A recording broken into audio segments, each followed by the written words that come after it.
Hi, this is Cecilia from Tarot by Cecilia, and today is Wednesday, March 29th, 2017. The tarot card for today is the High Priestess. All I can say is wow.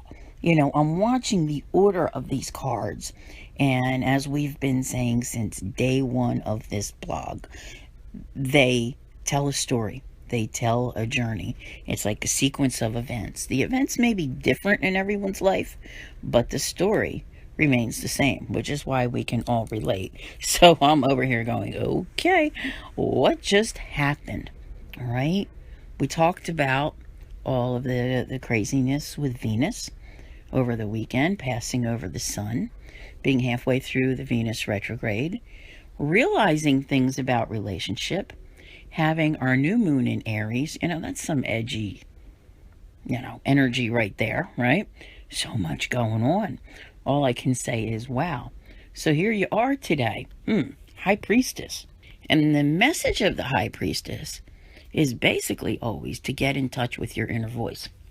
So the question would be, what is that little voice telling you? Let's try to put it forth in a scenario. All right.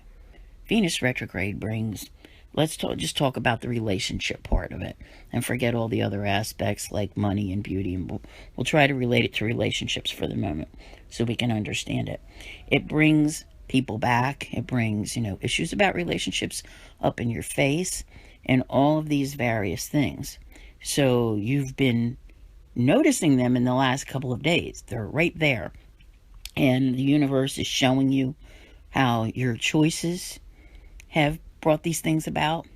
We discussed yesterday about not engaging in battle with someone who, it's not worth it.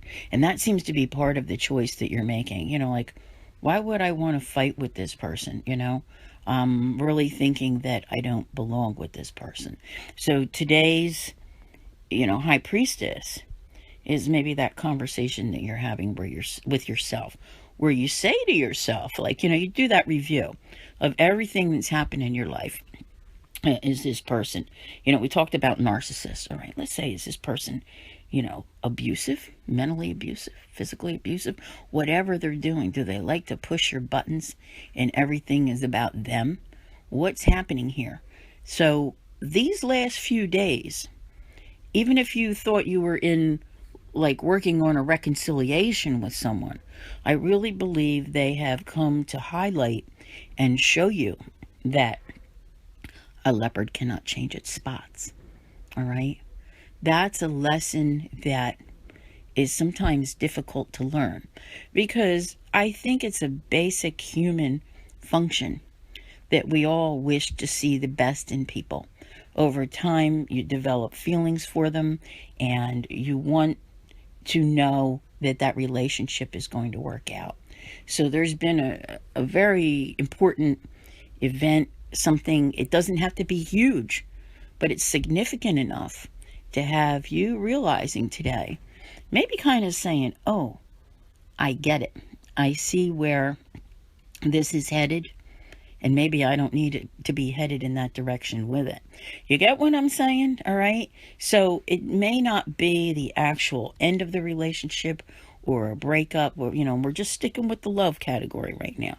That's the thing. It's like, all right, this is definitely not going to work no matter how hard I try. And by not engaging in yesterday's shenanigans, I think you proved a point to yourself that you didn't have to be a part of it.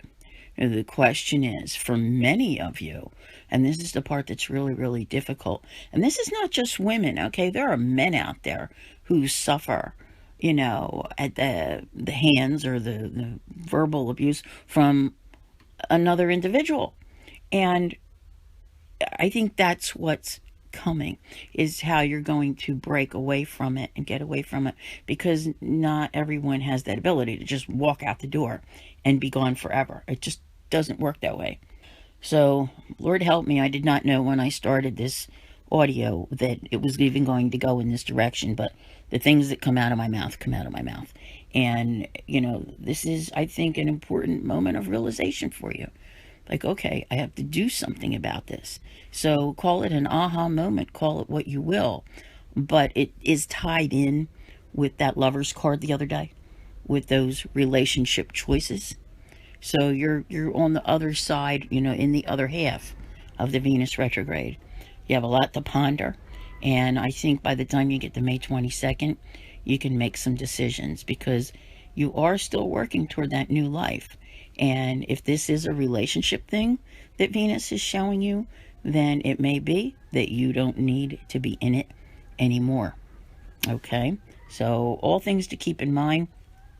I think I already said this yesterday, that there should be a place that I could bring everyone together. The only thing I can think of is over in my group, and many of you have already joined. That's a good place to come talk about these subjects if you like, and that might be the best thing to do. So I want to thank you all very much for listening. I'll see you here again tomorrow, and as always, have a great day.